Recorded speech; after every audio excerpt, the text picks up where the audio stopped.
Welcome to another live harp lesson with Zuzanna. My name is Zuzanna and I'm a harpist and harp teacher based in Edinburgh, Scotland, and this is my weekly series of mini tutorials for harpists, harp learners and anyone interested in learning a bit more about improving their playing on the harp. Let me know if you can hear me and if you can see me well. I'm just going to quickly check if you can see me okay, because I can't see anything on the other side how it comes across, so let me just have a quick look. And if you can send me a comment to let me know if you are seeing me alright, then that would be always very, very lovely. Is the live video coming up? Yes, I think so.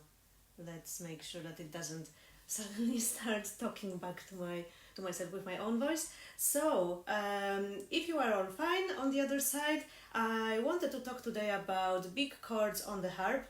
This topic is partially inspired by the Women's Day coming up this Sunday, and also by the concert that I recently played, which involved some big chords. And I remembered again how some of us are, like, we all are different, and some of our hands will be bigger, some of our hands will be smaller, depending how tall you are sometimes, and sometimes on other things. And with sorry, I just saw a comment and got distracted. It's helpful, but sometimes it can be hard to focus on one thing. So this lesson will be especially helpful for those of you who have seen something in the music which makes it difficult for you to fit your fingers around.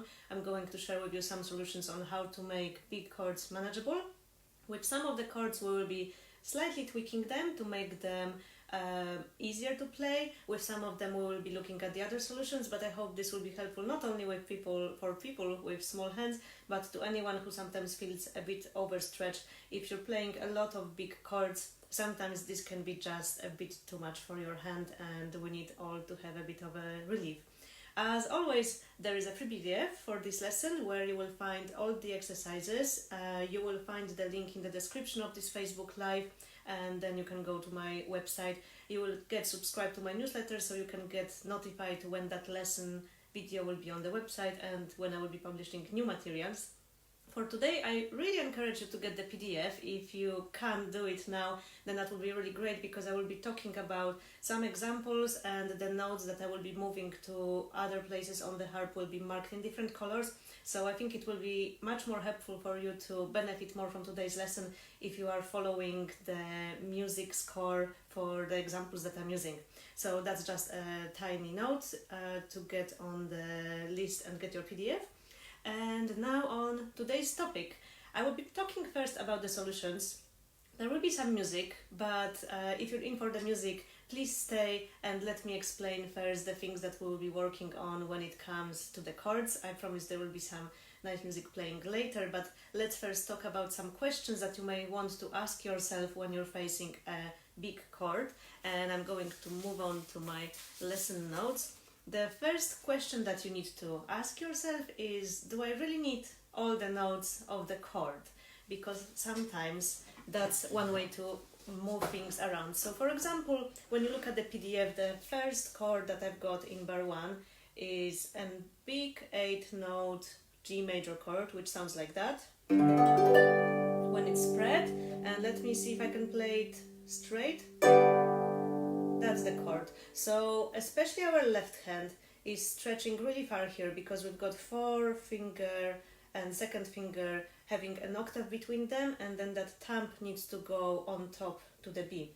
So what I'm going to do here is look at how many each of the ingredients are repeating. The 3 key ingredients of that chord are notes G, B and D.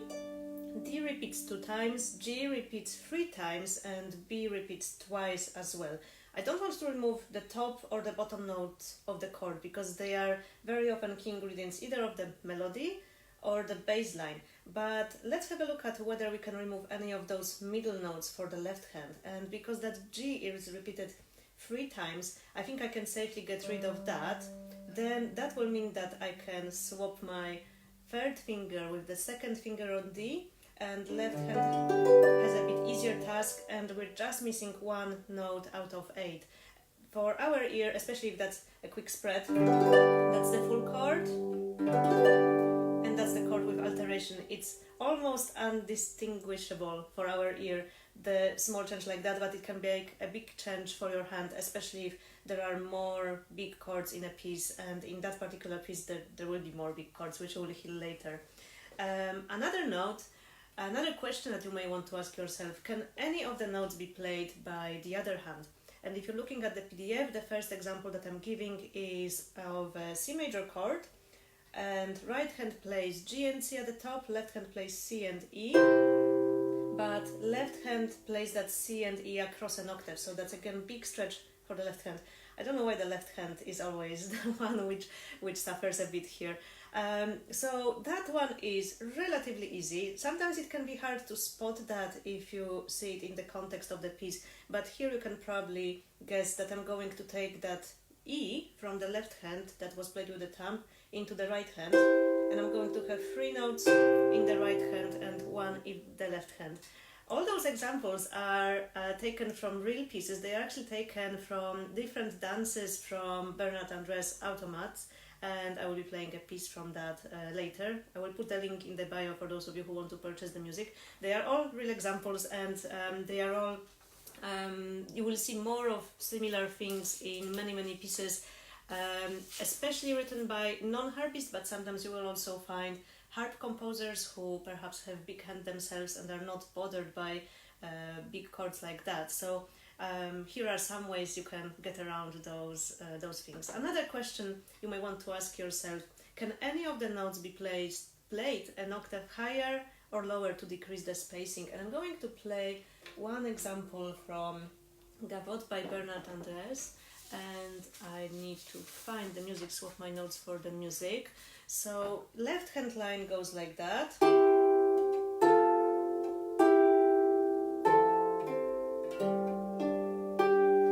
Yeah, so you can see that there's that big chord, again an octave and a third for the left hand, followed by some single notes. I can't really take that crotchet into the right hand. I possibly could, but then the right hand has a lot of fast notes coming, so the right hand line goes. So I could try going, and so on. Yeah, it's quite tricky. As you know, it's quite easy to trip up if you have to play the chord and then jump to the quavers. So instead of that, I decided that I'm going to have left hand bottom note going an octave higher. That gives me a third instead of that octave plus third, and what I'm going to play will sound like.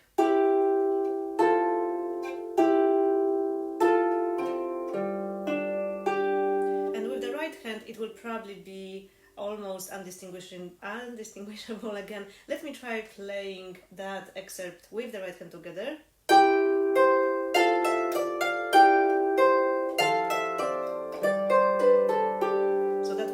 The change, and then let me play it without the change. Let's hope it will work.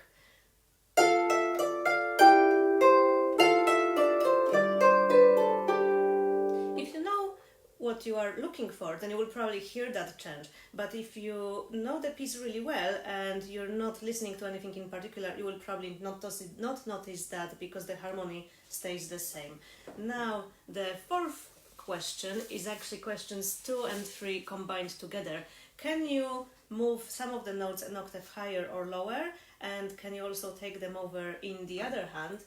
And let me change the levers. Our example is an A minor chord with left hand again having a big stretch, an octave and a third, and the right hand having 3 notes. Some of the notes are repeated, so if you were asking yourself the question number 1, you will see that E and top E are repeated, but getting rid of either of them won't really help us. The top one will take away the melody, and the bottom one, even though it frees our right hand, it means that we'll end up with quite a big chord in the right hand, and that's not really what we want.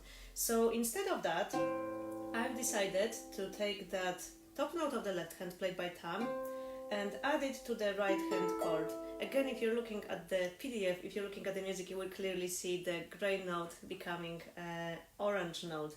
So instead of that, I will be getting that. Again, if you don't know that there has been a change, and if you don't know exactly what the change was, you probably won't hear the difference between this and,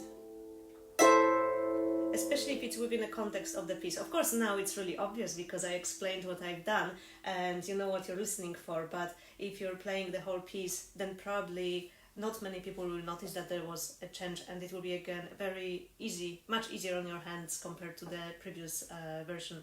Then question number 5, if there is no other way around it, how to play big chords if it is, for example, really exposed, or you just have to play all the notes. So one method for chords which have more than 3 notes is to spreading them. Any big chord, if you're having trouble putting your hands around it, spread it and don't try to play them straight, and don't try to place all the 3 fingers, all the 4 or 3 fingers together. But what you can do when you're looking, for example, at the excerpt number 1 with G major, where we have that big chord, what I'm actually doing, I'm placing bottom notes first, so just the first 2 notes, 3rd and 4th finger, and after I have played the 4th finger, I am free to move on, roll my hand over the 3rd finger and place the other 2 fingers on. Let me show you again. That's of course in slow motion. I will show you again with the right hand because you might not be able to see quite well my left hand, but let me show you how that works technically, even though you won't be doing this kind of playing or in your right hand very often down there. So 4th and then rolling over the 3rd finger. You can also do the same thing with 3 finger chords if you've got 4 and 2 and it's a bit of too much of a stretch to place that thumb. You can go 4, yeah. Of course you need to practice that. I'm almost never doing that with the right hand, I'm only showing that to you now in the video, but with the left hand, my left hand is quite used to doing that. I use that method quite often of rolling over to manage big chords. To finish, I would like to play an excerpt from Bernard André's Sicilienne. I'm not going to play the whole piece because it is quite long. It's about 3 to 4 minutes long, depending how fast you play it. But I wanted to play that one to you, for you to hear where the changes are, to try to see where I'm making the changes, and to probably try to guess whether you can hear the change. You can compare it with other recordings that you can find on YouTube and see if you hear what have I done differently. There will be no prizes in that competition because I think the question is really, really hard. There are 2 changes in the middle section of that piece, and that's Sicilian by Bernard Andrés, taking a bit of cut in the middle. That's why the piece will be a tiny bit shorter than what you will hear in other recordings. There we go.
was Sicilienne by Bernard Andres. Let me know how you liked it and if you spotted the change.